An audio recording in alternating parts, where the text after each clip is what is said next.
નમસ્કાર, આપ જોઈ રહ્યા છો ગુજરાત બુલેટિન ન્યૂઝ. હવે જોઈએ અગત્યના સમાચાર. જસદણ તાલુકાના અટકોટ છાત્રાલય ખાતે સીઈટી પરીક્ષાનો આરંભ. અટકોટમાં સંતોકબા ધોળકિયા માધ્યમિક કન્યા શાળામાં રાજકીય પરીક્ષા બોર્ડ ગુજરાત રાજ્ય દ્વારા ધોરણ 5ના વિદ્યાર્થી આજે કોમન એન્ટ્રન્સ ટેસ્ટ પરીક્ષાનો આરંભ થયો હતો, જેમાં અટકોટના કૈલાસનગર, ગુંદાળા, જામ, પાંચોડા, જીવાપરા, જસાપર સહિતના વિદ્યાર્થીઓ પરીક્ષા સ્થળે પહોંચી ગયા હતા.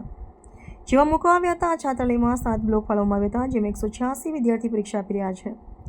ધોરણ 5ના વિદ્યાર્થીઓ આગળ અભ્યાસ કરી શકે, તેને શિષ્યવૃત્તિ મળી શકે, જેને લઈ આજે પરીક્ષાનો આરંભ થયો હતો. શાળાના આચાર્ય જાગૃતિબેન તેમજ ગૌતમભાઈ, નિલેશભાઈ, શાળા સ્ટાફ દ્વારા વિદ્યાર્થીઓને કોઈપણ જાતની તકલીફ ન પડે તેને લઈને જહેમત ઉઠાવી હતી. વિદ્યાર્થીઓ માટે પાણીની પણ સુંદર વ્યવસ્થા કરવામાં આવી હતી.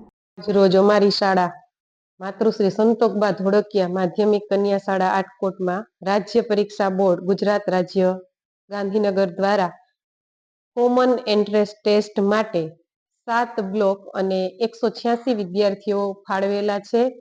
અને આ પરીક્ષા અત્યારે સરસ મજાના સુંદર વાતાવરણમાં નિર્ભીક રીતે બાળક પરીક્ષા આપી રહ્યા છે. અને હું પેથાણી જાગૃતિબેન વી અને ઝોનલ અધિકારી તરીકે આવેલા પટેલ પૂર્વિકાબેન બંનેના સંપૂર્ણ સુપરવિઝન નીચે આ પરીક્ષા પ્રામાણિકતાથી અપાઈ રહી છે. આ પરીક્ષા શિષ્યવૃત્તિ મેળવવા માટેની છે.